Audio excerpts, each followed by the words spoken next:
When you first read the script, first heard about the role, what was it that spoke to you about Rose that made you go after it? Her strength, her determination, her inner passion, things that I just always relate to, because I think it's something that I have in me, and I'm a very kind of outdoors, wind in my hair sort of a girl, and all my family are, and I think that was really it for me. What was your take on the story? Because of course you hear the word Titanic, you think ship sinking, disaster movie, all the rest of it. But what kind of a movie is it? To me, it's a love story. It was never about a sinking ship. It was never another Titanic movie. You know, that was merely a part of it, and it happened to be the place where this story was set. That's what it was for me. Always. And my God, did I want Leo to play that part. And thank God that he did. It was great. How did that work out? Because, I mean, you're from such different backgrounds. Did you gel straight away? Yes, we did. Yep. I mean, I can't deny it. We really did. We hit it off straight away, and it really wasn't a problem. I'd thought that it would possibly be a problem because I was aware that he might have a sort of incorrect perception of what I might be like being English and all of that kind of thing. And of course, you know, the English actors are terribly, you know, can be like that and ever so sort of Shakespearean, etc. And I mean, I know and you know that that's not really the case at all. But, you know, one can understand an outsider's impression. And I just was as relaxed as I possibly could be with Leo when I first met him, and very honest and very open, and it was fine. It really was never a problem. He's such a staggeringly good-looking boy, so the girls tell me, and even I can see it. Is it kind of possible to get past that straight away?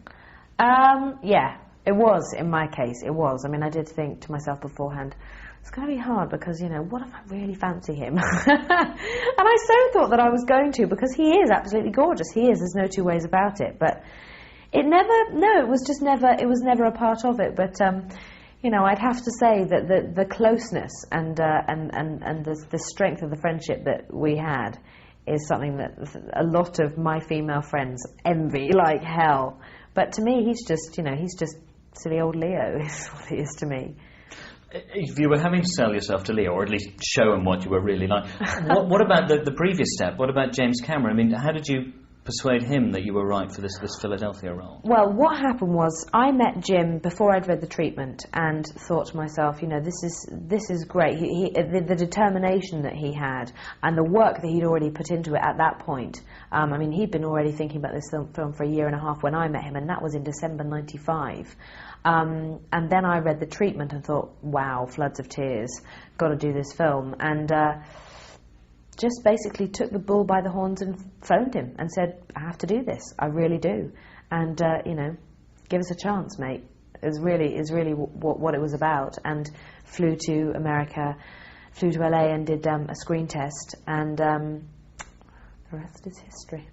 But even from the moment Jim Cameron sort of woke up one morning and said, I think I'll do a film about the Titanic, the world has been focusing on this huge story, huge budget, huge sets, blah, blah, blah, but we've seen it all and read it all. But with you guys at the sort of centre of that, was that an added pressure, or did you just have to sort of shut that out and get on with the job? To be honest with you, I mean, you do have to do that, and it never...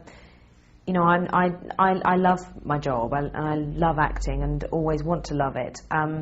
And so that's the thing for me that I always think about. I never, you know, I just shut out all those kind of politics and never really know anything about the budget, because to me it's not what it's about at all. It's so unimportant, all of that.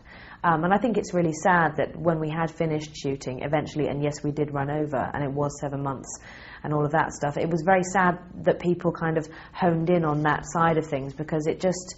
I mean, it's easy to be negative about something like that. You know, there's world hunger going on. You know, I mean, I sit there and go, God, you know, there must be something a bit sort of criminal about this. But at the end of the day, no, because you know that money was spent for a reason, and it's up there on the screen, and I think, you know, for very good reason.